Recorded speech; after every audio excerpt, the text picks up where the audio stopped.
Mesdames et messieurs, bonjour, bienvenue sur JMTV+. Nous allons recevoir dans cette émission socio-culturelle, je pourrais même dire histórico-culturelle, quelqu'un que vous avez souvent vu sur JMTV+, mais voici près d'un an, il n'était pas revenu car très occupé. Il est là aujourd'hui pour vous parler de quelqu'un que vous avez beaucoup aimé, en Afrique, en Europe, aux États-Unis, dans le monde entier en général. Cet homme dont il va parler est un homme qui appartient tout simplement à l'humanité. Il s'agit de Nelson Mandela. Oui, Nelson Mandela qui, après 27 ans de prison politique, a fini par être chef, le premier chef d'État noir de l'Afrique du Sud. Nelson Mandela qui avait des affinités avec quelqu'un de très important en France. Et notre invité fut à plusieurs reprises son interprète en France. Ancien maire de la ville de Courcouronnes, il a également été conseiller technique du ministre Max Gallo. À l'époque, François Hollande était le directeur de cabinet, donc il a conseillé aussi François Hollande. Il a été, pour beaucoup, sur la venue de Manuel Valls quelque part dans la ville voisine Évry. Bon, je ne sais pas si on va applaudir pour cela, mais il a fait beaucoup de grandes choses. Il a été le mentor de quelqu'un que vous connaissez, qui est noir et qui n'aime pas le maillot. Bref, il a fait tellement de choses que j'ai envie de lui demander qu'est-ce qu'il n'a pas fait. Bonjour Bernard Baga. Bonjour Jackie Moifo. Comment ça va? Merci de cette présentation. On a l'impression que oui, j'ai beaucoup vécu. Oui.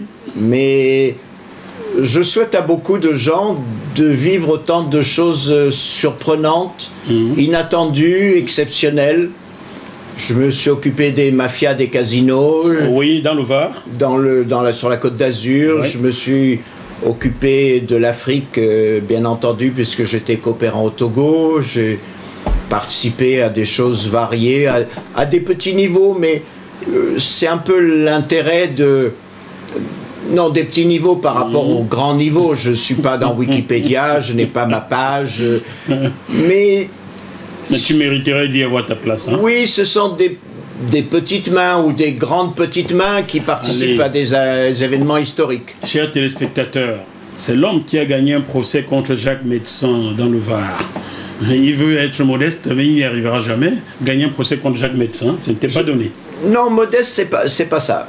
C'est vrai que avec d'autres, notamment l'équipe de Michel Polac, avec des amis socialistes, communistes sur la Côte d'Azur, nous nous sommes heurtés à la mafia de Nice et que j'ai eu la chance, parlant anglais, puisque j'ai vécu aux États-Unis, que je suis bilingue, j'ai épousé une américaine, j'ai des enfants bilingues. J'ai eu, arrivé sur mon bureau, la révélation de toutes les exactions de la mafia médeciniste. En anglais? En anglais, depuis Los Angeles. Et comme tu étais le seul Français capable de lire l'anglais, c'est à toi qui choyais de décortiquer toutes ces choses-là. C'est un des avantages. Alors, quand je suis parti aux États-Unis, j'avais 17 ans. Mon lycée était affilié avec un lycée dans le Rhode Island, le plus petit État des États-Unis. Et c'est vrai que ça change sa vie.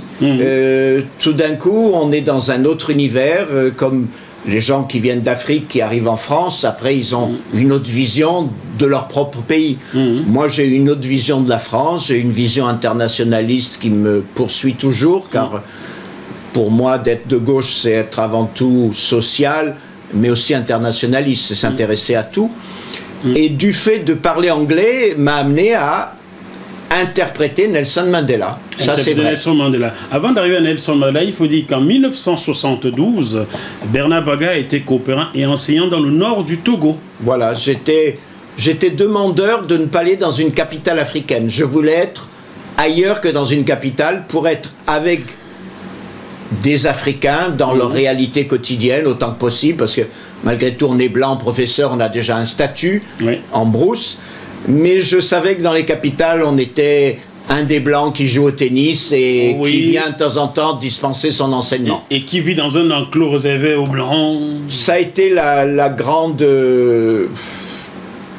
surprise. Et ce qui est arrivé en Côte d'Ivoire, parce que je sais que vous suivez beaucoup la Côte d'Ivoire aussi, je n'ai pas été étonné. Quand j'étais coopérant au Togo, nous étions 4 blancs sur un lycée où il y avait beaucoup de Togolais, mais quelques Burkinabés, Béninois. Par contre, en Côte d'Ivoire, je suis allé en 71, 11 ans après l'indépendance, dans les lycées, il y avait le proviseur qui était ivoirien, des fois le censeur, et tous les professeurs étaient des blancs.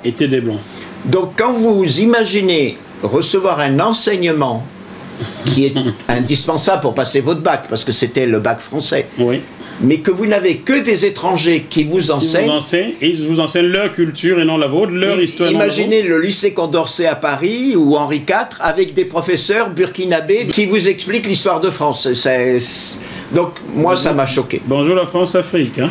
Oui, mais on ne peut pas nier l'histoire, ni refaire l'histoire. Je suis très critique vis-à-vis de la France, parce que par rapport aux valeurs professées de la France et la réalité de la colonisation, c'est pas un gouffre, c'est plus que pas d'Irak, c'est plus que les abysses.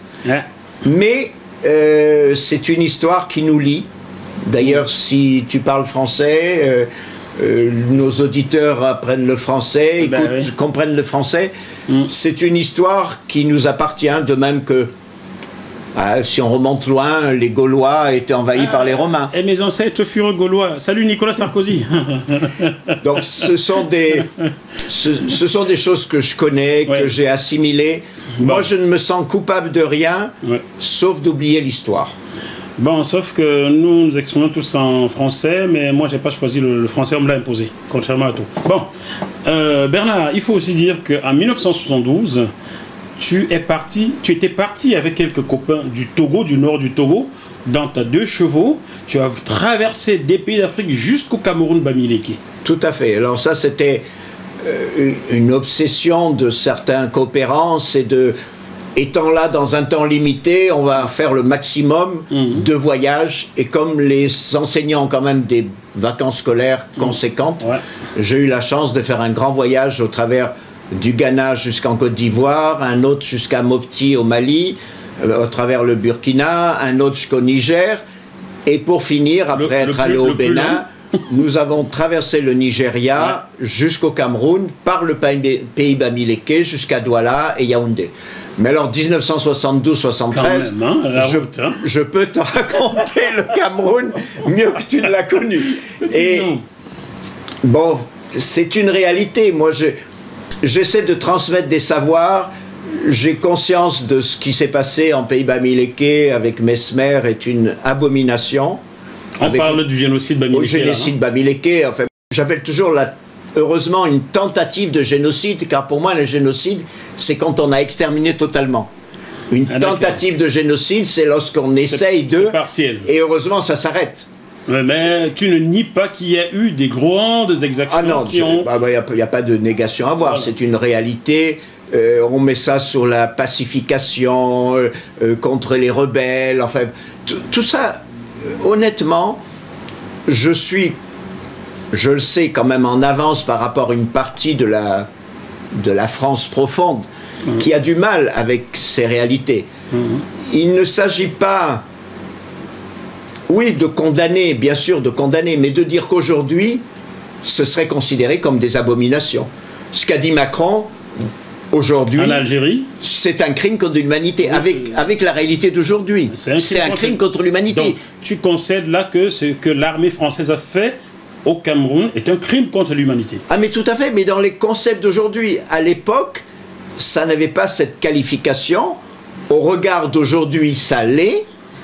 Et ça serait bien qu'au lieu de faire des guerres qui n'ont plus lieu d'être, de faire des regroupements d'historiens et qui retournent vers les citoyens. Parce que les historiens ne s'approprient pas seuls l'histoire.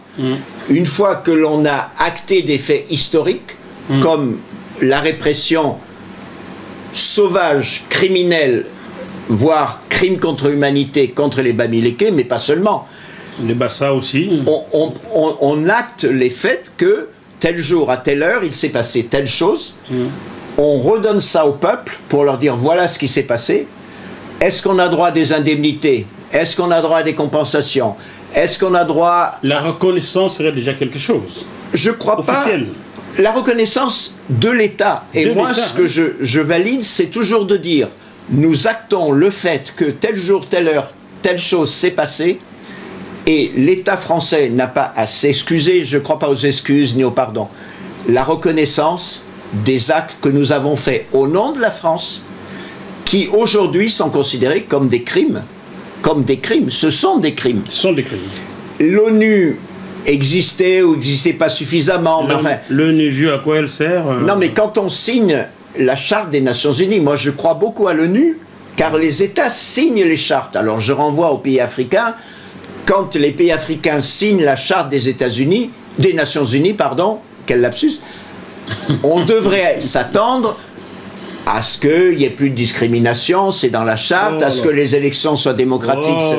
Donc, il y a beaucoup d'hypocrisie, et chez les Européens, mais les Africains et les Moyen-Orientaux et d'autres... Je vais te faire remarquer qu'il n'y a pas de dirigeants ni en Afrique ni au Moyen-Orient, hein, car c'est en Occident qu'on décide de coopter. Bon, ça c'est notre débat. Je souhaiterais qu'on parle maintenant de quelqu'un que tu as connu.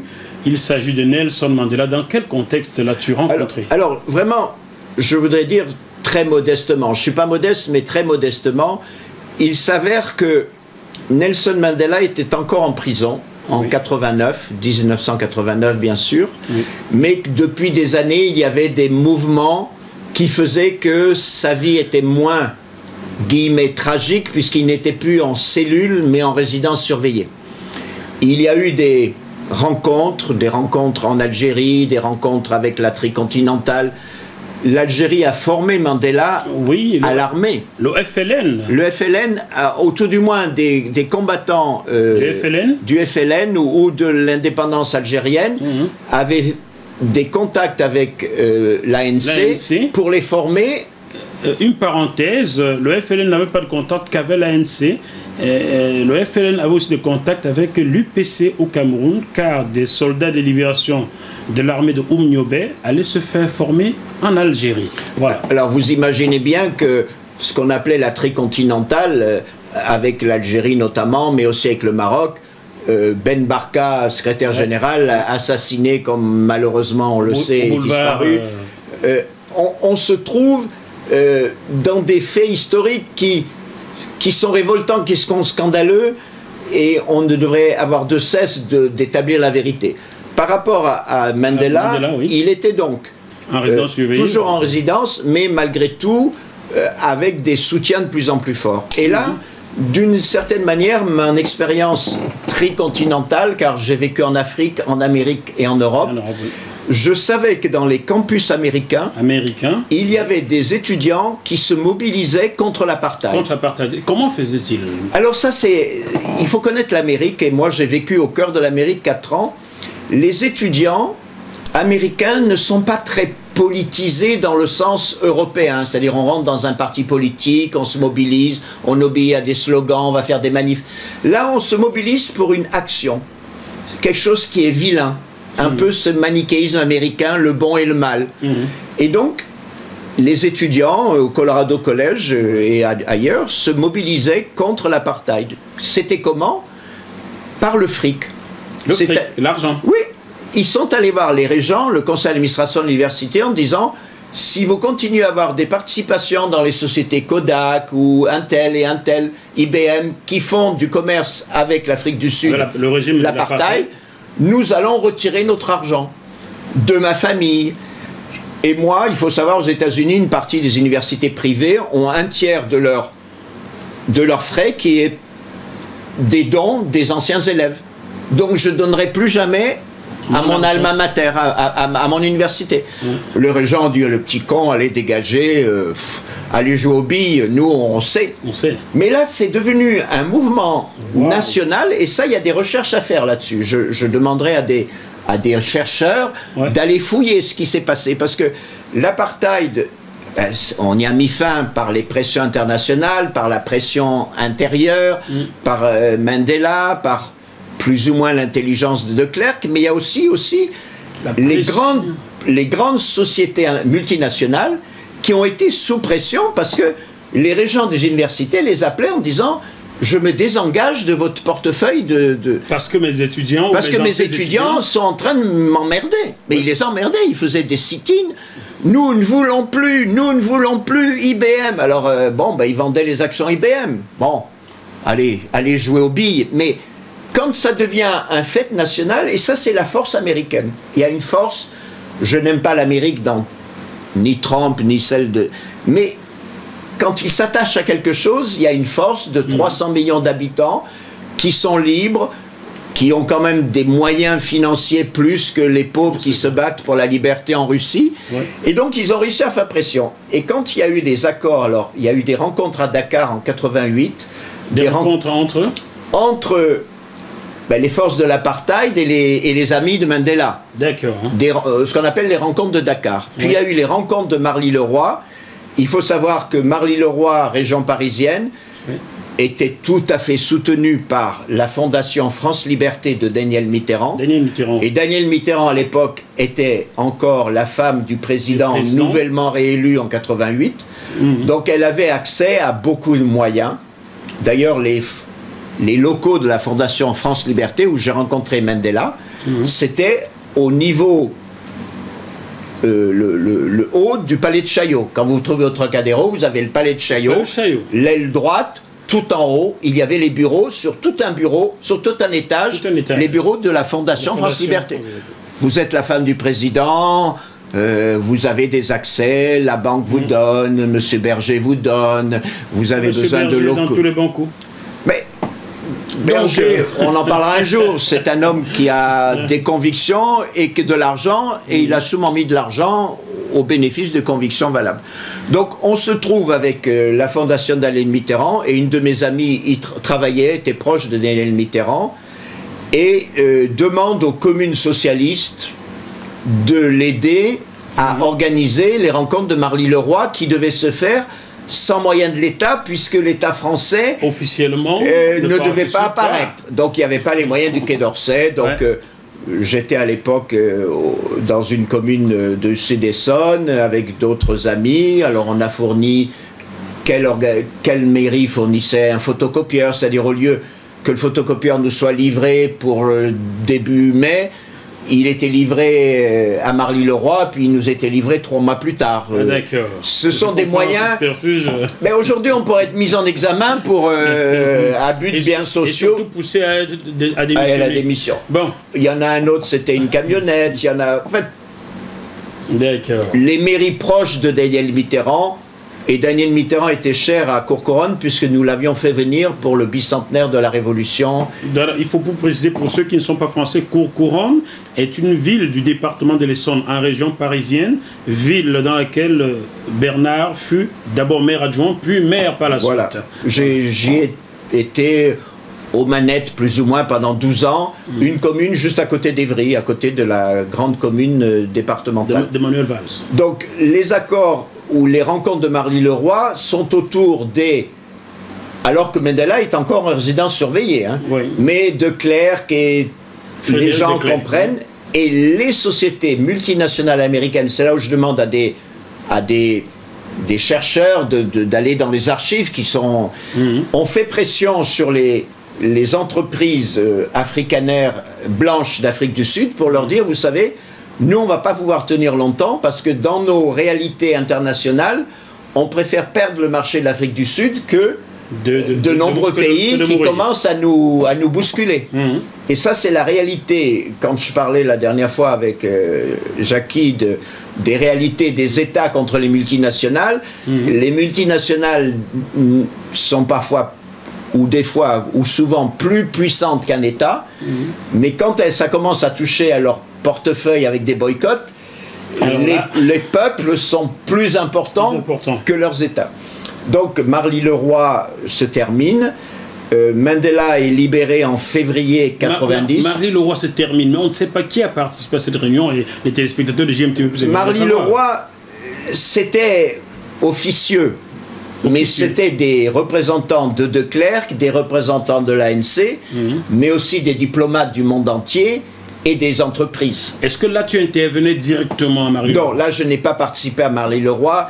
J'avais des échos par la Fondation France Liberté et on a eu le retour de l'importance de ces accords, de ces rencontres, par le fait que un des premiers voyages que Mandela a fait, c'était en France. Allait faire par la suite. À sa libération en février, il arrive quelques mois plus tard. Il est allé en Algérie, mais il est venu aussi en France. Et il a été reçu au Palais de Chaillot, à la Fondation France Liberté, car il savait ce que Daniel Mitterrand, avec la complicité active de François Mitterrand, ça c'était évident. Ouais. Mitterrand se servait de toutes les opportunités, donc sa femme était incontrôlable, mais contrôlée. Mais quand elle demandait à François, est-ce que... Non, c'était non, mais officiellement... Voilà, mais tout était là pour elle et elle en bénéficiait. Donc je me trouve à être le jour où Daniel Mitterrand reçoit Nelson Mandela au Palais de Chaillot, je dirais 189, 90 au maximum. J'ai pas retrouvé les archives ni les photos, mais elles existent à la Fondation France Liberté. Et mon amie Rosemary, qui était une des proches collaboratrices de Daniel Mitterrand, avait invité tous les correspondants, dont moi, qui avaient fourni des éléments matériels, logistiques. Et là, on avait... il me semble, quand Mandela est revenu, donc son premier voyage, il y avait une délégation de l'ANC. Donc nous avions dû trouver des logements pour les jeunes de l'ANC. Et il y avait le groupe... musical, folklorique, c'est un mot biaisé. Le groupe sud-africain de l'ANC. Il y avait l'ANC. Il devait avoir la dame Malatini, un chanteur assez âgé, appelé Malatini. Génial. Et donc nous nous trouvons au Palais de Chaillot. Moi, je suis invité à un piou-piou parmi tous les invités. Dizaines d'autres. Et à un moment, Rosemary vient me voir et Bernard, s'il te plaît. On a complètement oublié. Mandela ne parle pas un mot de français et Daniel Mitterrand ne comprend pas un mot d'anglais. Est-ce que tu veux traduire? Et dans ta vie, il arrive des choses comme ça où tu es projeté. Te voilà propulsé, interprète de Mandela. C'est quand même, j'en suis fier. Hein. Et donc, je me trouve entre Daniel Mitterrand et Nelson Mandela, Mandiba. Quelque chose de très fraternel, c'était pas officiel, c'était pas, il n'y avait pas la fanfare de la garde républicaine, il n'y avait pas les drapeaux, c'était mon ami Daniel et mon héros Nelson, parce que pour Daniel Mitterrand, Nelson était un héros. Ouais. Et Nelson Mandela avait trouvé une logique de venir remercier Daniel Mitterrand avant d'être président, parce qu'il savait que ça avait beaucoup compté, comme en Algérie, comme au Sénégal, mais... Comme au Gabon également. Comme au Gabon. Et donc, il était là, futur président, mais pas encore président. Mais presque. Et venant remercier Daniel Mitterrand, qui était une femme exceptionnelle. On devrait la canoniser comme on a canonisé Mandela, c'est-à-dire des gens qui sont sublimés par le message qu'ils portent, par leur vie, qui est pas héroïque en elle-même, mais Daniel Mitterrand a fait énormément de choses. Elle a emmerdé, je peux dire, elle a emmerdé son mari. Il y a des fois, il l'a mis dans des difficultés, des contorsions diplomatiques, parce qu'elle allait aussi bien voir Fidel Castro que Mandela, je traduis, et puis après, il me remercie, et c'est là où, dans le témoignage que je peux faire de cet homme-là, il est évident que pour nous, Mandela, alors qu'on avait manifesté contre l'apartheid depuis des années, c'est déjà une icône. Oui. Mais une icône qui était d'une humilité et en même temps, on voyait que c'était quelqu'un d'exceptionnel. Est-ce qu'on peut comprendre cette dichotomie de... Vous savez, des fois, vous êtes devant un président, le pape, vous mettez à genoux, vous n'avez plus de mots pour dire... Non, Mandela vous faisait comprendre que vous étiez aussi important que lui. Je venais de le traduire, donc il était d'une affabilité exceptionnelle, dû à son âge aussi. Je crois que son âge et ses épreuves avaient fait de lui un sage. Il avait à l'époque plus de 70 ans. Hein. Ah oui, largement. Oui, quand il est arrivé au pouvoir, sans trahir le secret, n'est-ce pas?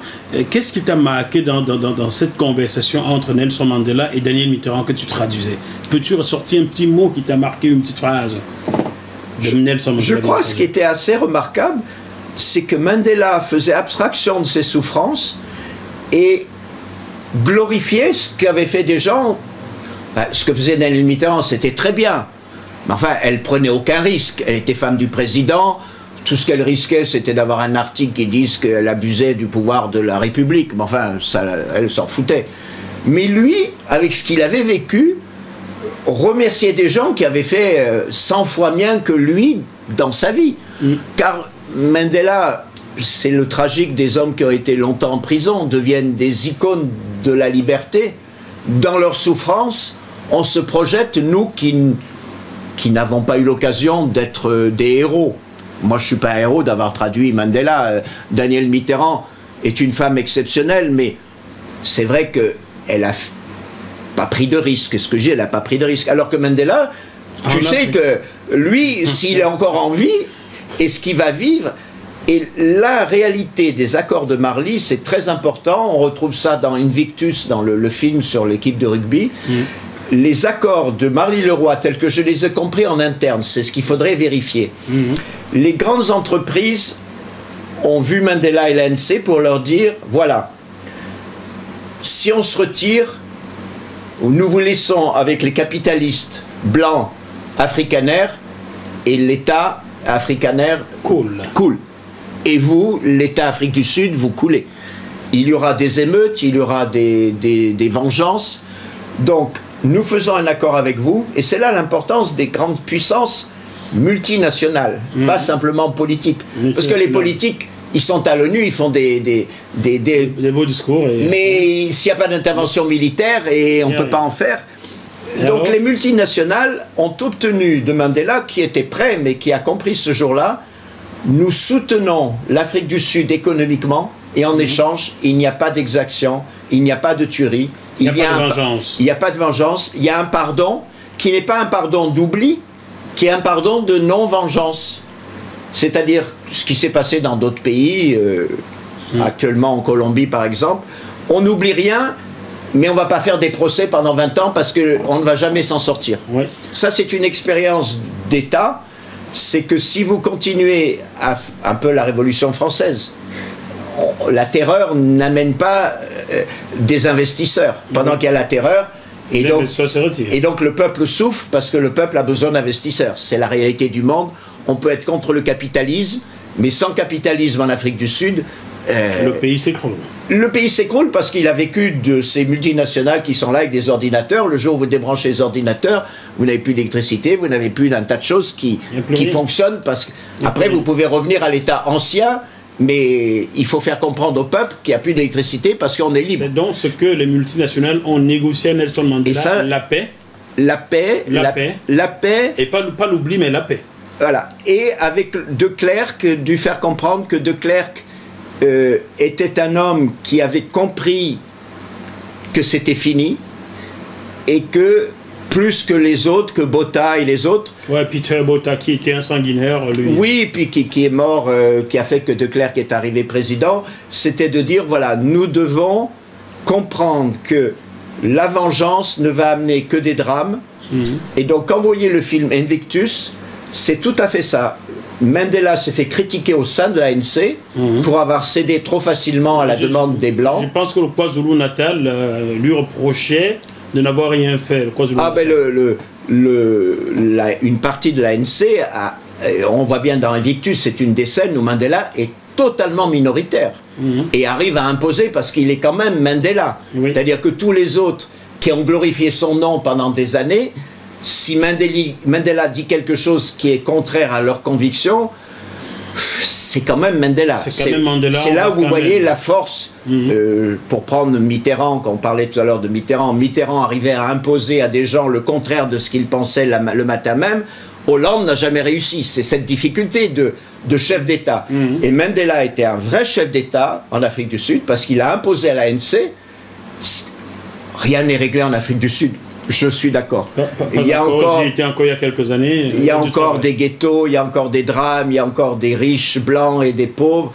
Mais il n'y a pas eu de bain de sang qui aurait fait que les maigres investissements qui auraient pu venir seraient partis. Voilà.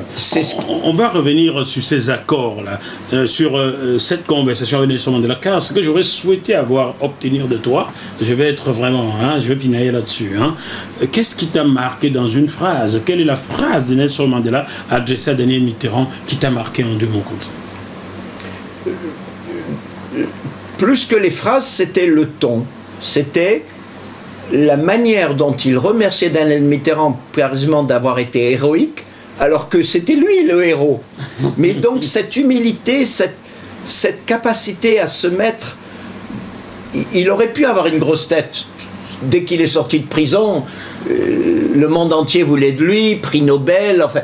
Et non, il était capable de comprendre que la réalité du monde se construit avec des gens qui ne sont pas aussi héros que lui. Donc ce que je retiens, c'est qu'il a été d'une intelligence visionnaire exceptionnelle. Voilà, si tu veux comprendre, une intelligence visionnaire pour son peuple, car lui savait, et ça c'est un des choses que je retiens, dans les guerres, ce sont toujours les enfants de pauvres qui meurent.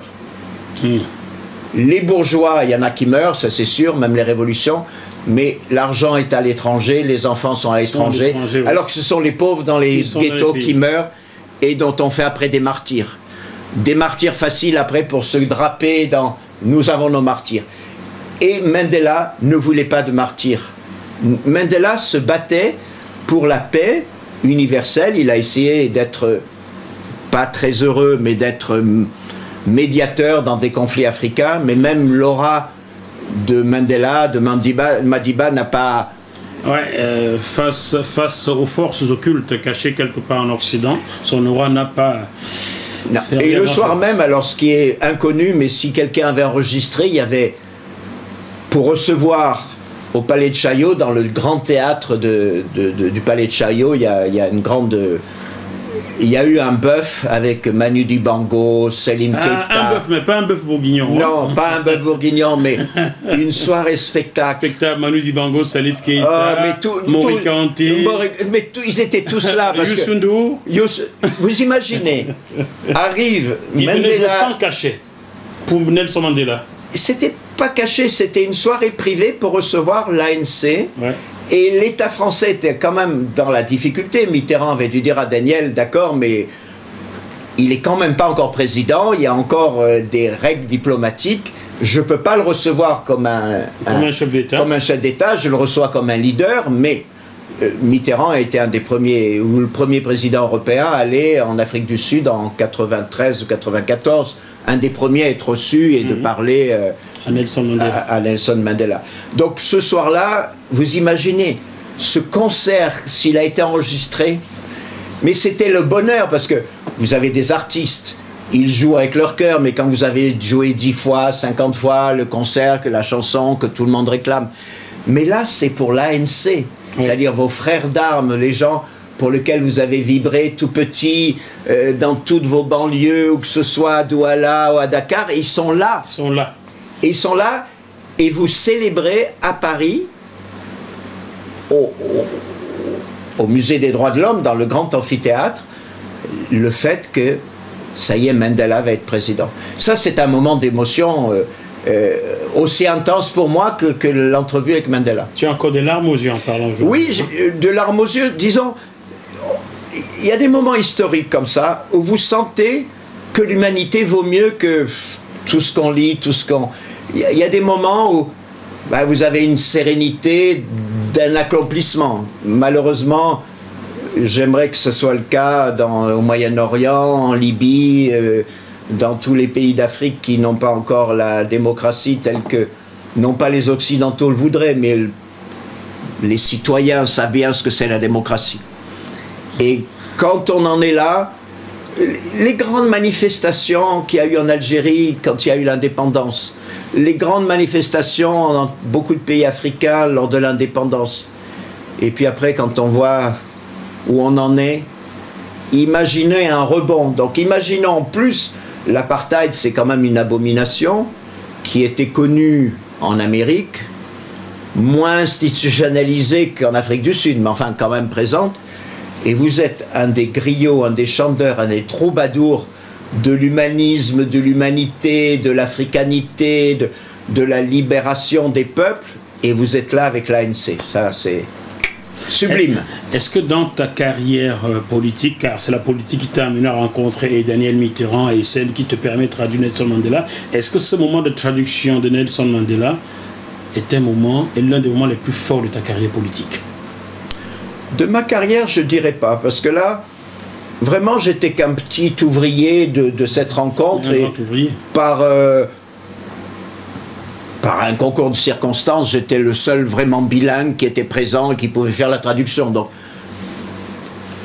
un interprète est toujours humble. Dans tous les sommets internationaux, il y a des interprètes, on ne connaît pas leur nom, ils publient rarement leur mémoire. Pas le tien, hein, on va le découvrir maintenant que tu non, mais c'était 5 minutes et pas des banalités. Non, il y avait une émotion telle entre... Daniel Mitterrand, vraiment, quand je dis canonisé, elle mériterait de rentrer au Panthéon.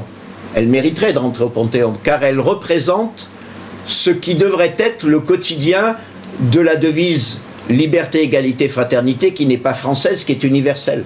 Au nom de tout le peuple sud-africain, africain et des peuples opprimés du monde entier, je vais te prier, Bernard, que nous gardions 30 secondes de silence en la mémoire de Nelson Mandela, en regardant nos caméras.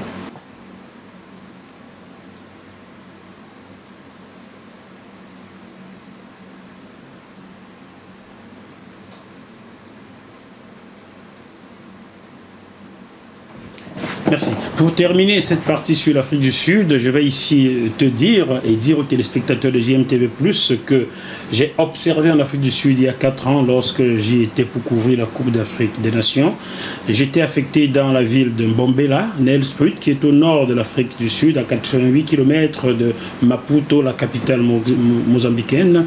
Et je suis allé, j'aime bien aller rencontrer le bas peuple, car c'est lui qui détient la vérité sur les réalités du pays, les réalités tant économiques que sociales et consorts. Et je m'étais rendu compte, j'ai d'ailleurs des films gardés, je m'étais rendu compte que les Noirs sud-africains étaient en train de reproduire sur leurs frères noirs africains ce qu'eux avaient vécu, ou bien leurs parents avaient vécu dans l'apartheid. Et cela, j'impute cela, cette faute-là, aux différents pouvoirs en place, tant celui de Mbeki que celui de Jacob Zuma, qui ont érigé la société sud-africaine telle que il y a des quartiers où un noir africain n'a pas le droit de louer un appartement. Seuls les noirs sud-africains doivent habiter ce quartier-là. Et d'autres quartiers où on a parqué comme du bétail les noirs ressortissants d'autres pays africains. Je suis allé dans le quartier Yeoville après Soweto. Je suis allé dans le quartier de Yeoville. Hein, c'est une ville, on pourrait dire, hein, en France, à la taille d'une ville. À Yeoville ne vivent que des immigrés africains. Alors, c'est un mélange fou là-bas, nigérian, camerounais, zimbabwéen, swazilandais, tout. Un fourre-tout. C'est un bidonville où les rats côtoient les humains. J'avais eu du mal à croire que j'étais en Afrique du Sud où moi, journaliste dormant à Sandton, la banlieue chic de Johannesburg, où des villes sont construites dans des villes avec des gardiens partout, des barbelés, des chiens. En arrivant à Yeoville, j'avais cru être dans un quartier dévasté par le tsunami. Tu vois ce que je veux dire? Ce qui fait que de cette façon, les gouvernants sud-africains donnent l'impression aux Noirs sud-africains qu'ils sont supérieurs à d'autres Noirs. Et quand j'étais revenu en France, j'avais dit à qui voulait m'entendre, il va se passer des choses bizarres en Afrique du Sud. Des Noirs sud-africains vont finir par s'attaquer aux Noirs africains, où le contraire va se produire. Et au bout d'1 an et demi, c'est ce qui arriva et c'est ce qui est encore pour aujourd'hui. Donc sachez que je dénonce le pouvoir sud-africain d'instrumentaliser les Noirs sud-africains pour s'attaquer à leurs frères noirs africains, ce qui est dangereux. Si en Occident, nous Noirs avons du mal à nous faire une place, et même en Afrique du Sud, pays noir, les Noirs ont du mal à se faire une place, où est-ce que le Noir trouvera une place? Voilà. Je vais clore cette partie sud-africaine. Je ne sais pas si tu as un commentaire à donner là-dessus, c'est libre à toi. C'est la réalité de l'humanité. Moi, j'ai vécu au Togo, à un moment, les ennemis, c'était les Nagos, les Nigériens, on les a virés. Voilà. Et dans tous les pays africains où j'ai vécu, où j'ai vu, À un moment, il y a un ennemi, comme il y avait les Juifs en France, il y a les étrangers, les exilés, les réfugiés deviennent les pauvres, puisqu'on met en compétition les pauvres avec des gens qui étaient déjà pauvres. Et donc on les pousse à un antagonisme qui devient du racisme noir contre noir. Mais c'est l'humanité, et il y a beaucoup à faire de progrès. Pour terminer cette interview, nous allons parler des ouvrages publiés par Bernard. Je tiens ici en main Le général de gauche, ici l'ombre, un livre-programme dont le Parti socialiste aurait dû se servir pour ne pas connaître la déroute qui est la sienne aujourd'hui. Ce livre, tu l'as écrit, Bernard. Avant celui-ci, tu avais déjà écrit Nique ton mère, mère à tout faire, mais de tes 3 ouvrages que j'ai lus, celui-ci est le plus abouti, car si on l'appliquait, la France irait bien. Comment expliques-tu le fait que le Parti socialiste ne t'a jamais écouté, mais t'a plutôt mis sur la touche? C'est un peu orgueilleux de dire que le Parti socialiste aurait dû m'écouter. J'ai eu la chance de vivre en Afrique, j'ai eu la chance de vivre aux États-Unis, et donc j'avais une vision du monde qui était en avance. C'est ce qu'on m'a dit souvent: oh, Bernard, t'es trop en avance. Ça m'agace, parce que trop en avance, ça veut dire qu'on n'a pas une vision à 20 ans. Or, quand on est chef d'État, député, et ça a été le malheur du Parti socialiste, c'est de vivre au jour le jour, de manquer de courage, de manquer d'audace, d'annoncer des grands plans dans les programmes, et puis après d'être frileux parce qu'un tel va penser ça, ou le Front National va dire ça, ou on va... Et donc de manger son chapeau, je dis plus grivoisement, d'avoir la merde au cul. C'est-à-dire de se sentir malheureux parce qu'on sait qu'on est en train de dire quasiment le contraire de ce qu'on a annoncé. Oui. Mais j'ai vu dans le monde politique, et je peux témoigner, que c'est pas faute de savoir, c'est de faute d'avoir le courage de faire. Car de savoir, je fais partie de ceux qui ont dit. Et dans toutes les instances et partout, si vous laissez les banlieues avec 40% de jeunes au chômage, vous ne pouvez pas parler d'égalité, vous ne pouvez pas parler de fraternité. Tout le reste, c'est du pipeau. Vous pouvez faire des plans banlieues, des politiques de la ville. Les jeunes doivent avoir des boulots. Et ce n'est pas un boulot de stage 6 mois, 1 an.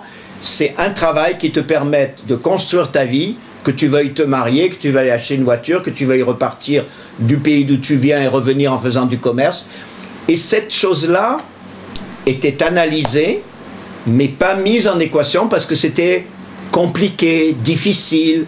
On n'avait pas d'argent. Il n'y avait pas eu réelle volonté, quoi, de faire. Non, mais comme les indemnités qu'on aurait dû donner aux tirailleurs sénégalais, c'est-à-dire du monde entier, qui sont venus mourir pour la France, et pour des raisons budgétaires, on leur disait non, vous ne pouvez pas toucher pareil qu'un blanc.